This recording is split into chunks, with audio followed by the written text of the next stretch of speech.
How's it going, everybody? Welcome to another review here at Big Gold Belt Media. I am Damian G, and I had the honor and the privilege of reviewing Marvel's new Hulu show, Hit Monkey, dropping November 17th, only on Hulu.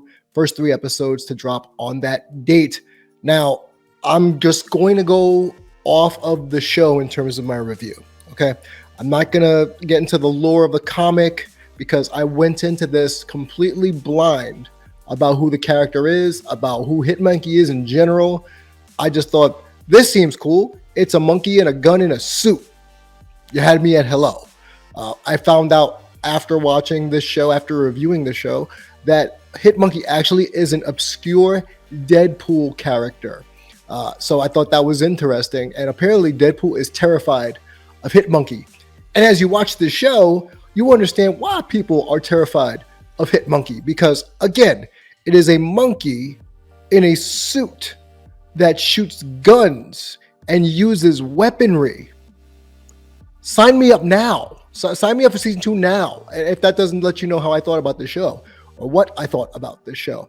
Now, there were some pitfalls here and there over the 10 episode arc that we watched here. And I got to say, this had been better than it had any right to be, because on the premise, it doesn't seem like it makes all that much sense. Seems pretty one note, especially when you go through the first maybe 4 episodes. It's basically the monkey figuring out how to be an assassin with the help of Bryce, his ghost assassin mentor, who was voiced wonderfully by Jason Sudeikis, I should add, as they go up this organized crime ring. And something that came to my mind while I was watching the show is that I felt I was watching almost like a Grand Theft Auto version of a Marvel game, where he was just killing random people to get to the top so he could get to the person who, spoilers kids, kills his tribe as well as kills Jason Sudeikis' character, and that's why he becomes a ghost. There's a lot of anime tropes in this show that I found intriguing. It reminded me a little bit of an amalgamation of Samurai Champloo, Cowboy Bebop, and just other random mangas that, anime that you may have read or watched. And a lot of Quentin Tarantino vibes out of this. If you remember Kill Bill and the bride was fighting the crazy 88s, I got a lot of that kind of vibe from this show. It is gorgeous. Like, again, speaking on things I thought were great, the animation was gorgeous, even though it does kind of lean a little heavily into the anime art style in some parts. I didn't really mind it because it's based in Japan. So why wouldn't I care to see that, honestly? But overall, that was great. The voice acting, I got to be honest, the voice acting is a little hit or miss. Jason Sudeikis is great in his role. Olivia Munn is great in her role, which is basically the pseudo love interest of Hit Monkey in a weird way. And Fred Tatasciore, who, if you know Fred Tatasciore, voiced Shao Kahn, the Incredible Hulk. He's known for playing gruff characters, and even though Hit Monkey doesn't speak, but he just talks like a monkey. And I think that just adds to the dynamic that everybody can, well, for the most part, understand the monkey. I don't understand how everybody in this show can speak monkey, but hey, you know what? It's Marvel Comics. What can you do? The action scenes were hot and heavy early. It was gratuitous, especially if you've watched something like Ninja Assassin. That's the vibe I got. Again, with a mixture of Tarantino's, film noir style of fighting and just the way you project the characters. A lot of John Wick action style scenes I thought was pretty damn good. In the first 10, 20 seconds of the show, he's busting into a limo and just bang, bang, bang, bang, shooting the place up. It was good. It lulled, though, after the first couple of episodes where, the plot goes from this assassination attempt gone wrong, and it goes on to this whole political cover-up.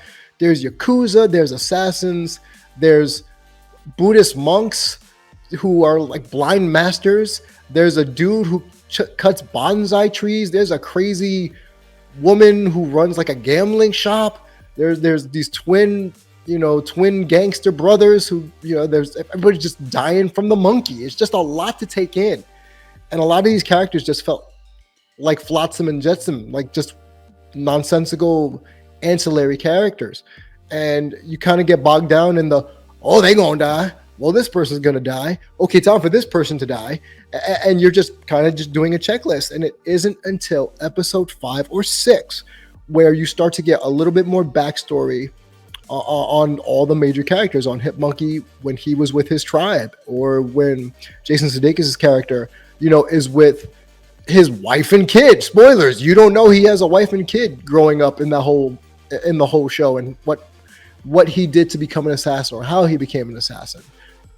There's a lot of assassin tropes. If you watch John Wick, they have their own personal tailors. People take care of them. There's a lot of money being exchanged in briefcases and book bags or backpacks, what have you. There's friendly rivalries between assassins, and then not so friendly rivalries with Lady Bullseye. There's the freaking Silver Samurai that just randomly shows up in the last 2 episodes. Like, what? There's a sumo wrestler that can throw lightning at his feet, because why not? Why not? It's Marvel. A sumo wrestler with tats that can throw lightning from his feet. There's Ghost Yuki, who basically becomes, I guess, the sidekick to Hitmonkey in a couple of episodes after she implores him to get rid of Bryce as his sidekick. And then Bryce and him kind of have this weird dynamic of, I don't really like you, the begrudging friend dynamic trope. And the reason why Bryce is involved in all this is because it was his assassination job that started all this. I'm not going to get too much into the weeds with you. I want you all to watch it.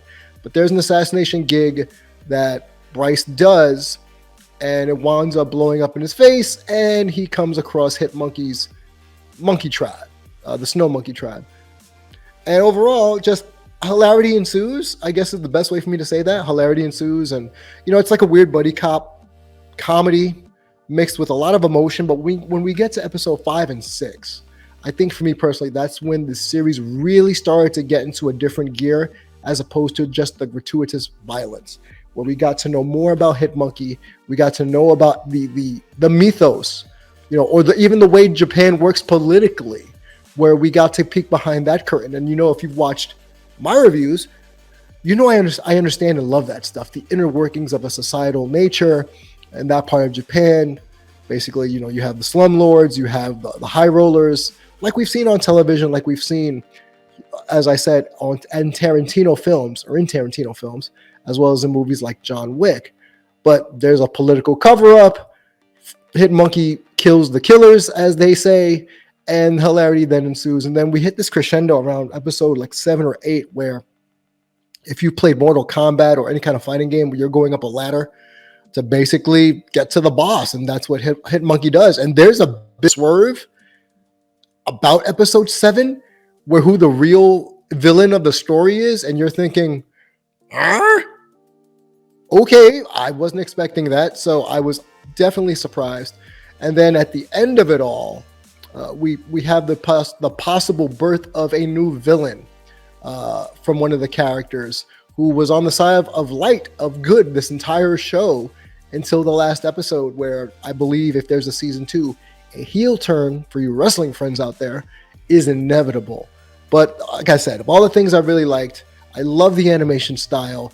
I felt like I was watching one of those animes I grew up watching, Samurai Champloo on Adult Swim, a little bit of Cowboy Bebop vibe to it, just real cool, real relaxed. The action scenes were great. Again, it's like a mix of a John Wick movie or John Woo directing a lot of the action scenes. The voice acting was hit or miss, as I said before. It wasn't great. It was dry in a lot of spots. And I think maybe that was the point, but with the exception of Jason Sudeikis, which I kind of realized, since Hitmonkey is a Deadpool character, you couldn't have Deadpool. The best you got is a Silver Samurai. So Jason Sudeikis' character basically fills the role of Bryce being Deadpool, not breaking the fourth wall, but just being funny. A lot of pop culture references that even I didn't get. So, I'm starting to get to that age. If you watched my Animaniacs review, where a lot of the jokes did not make sense. But overall, I think those were the 2 best voice actors were Jason Sudeikis and Fred Tatasciore as Hitmonkey. Again, Olivia Munn as Akiko was fine, but I didn't feel any kind of urgency in her character. George Takei as Shinji, you want to root for the guy during this entire. I didn't know it was George Takei until maybe about episode 4, 5, and he's the bumbling uncle in this situation when they're trying to solve this murder mystery, this political murder mystery. So he's almost like the bumbling uncle type. But everybody else just nobody really hit spots. You know what I mean? So as for Marvel Easter eggs, again, we had Lady Bullseye, Fat Cobra, who's the dude, the sumo wrestler with the lightning coming out of his feet, Guardian Yuki, Ogun, and Silver Samurai. Again, when the Silver Samurai pops out around episode 9 or 10, I'm screaming, the fuck is the Silver Samurai doing here? You know, but Fat Cobra was hilarious. And if you know Iron Fist, you know that's where he's from. Again, Silver Samurai is from the X-Men. Yuki, I don't know if she was an actual Marvel Comics character or she was just made for the show. And then Ugun is basically a villain for Wolverine. So there's a lot of mixing of Yakuza and Japanese style villains here from Marvel Comics. I thought was fine, but I didn't realize who those people were until after I watched it. And then I got a little bit more of appreciation for it. Because again, if you tuned in at the beginning of this review, I only am reviewing the cartoon. I have not read the comics. I have not read the graphic novels. I did not know the mythos. I like to go in blind because you never know, even if you have the source material, someone is going to make this their own and they're going to change things and it might not play out the same way. Like The Walking Dead doesn't play out exactly how it does in the graphic novels. But overall, I would give this a solid B here at Big Gold Belt Media. Solid B. You know, couple of missing links here, like I said, with the voiceover stuff being a little inconsistent. It kind of gets bogged down after episode 3 or 4 of the gratuitous fighting and violence, where nothing really happens of consequence, and it isn't until later on in the season where you finally start to see good big stakes. You know, you start to see stakes and consequences for actions occurring throughout the rest of the season. But I suggest you all give it a shot. You'll get the first 3 episodes releasing on Hulu November 17th. Enjoy, comment down below, subscribe, all that good stuff, biggoldbelt.com. Find us on social media at Big Gold Belt. Myself at Damien G Show. If you agree with me, disagree with me, you can always find me there. I do my cartoon reviews. I take cartoons from the 70s, 80s, and 90s, rewatch them with fresh eyes to make sure if they're still good or if they suck. And 9 times out of 10, they suck. But you know what didn't? Hit Monkey. Go watch it. You'll enjoy it. It was better than the MODOK series, which I thought was a good C+, B-. Better than the new Animaniacs that I gave kind of like a B-. No, I gave a D to. So this is better. This is a B. Like I said, a monkey with guns and weapons, and it's got a suit. Sign me up. Let me know what you think in the comments. I'll talk to you.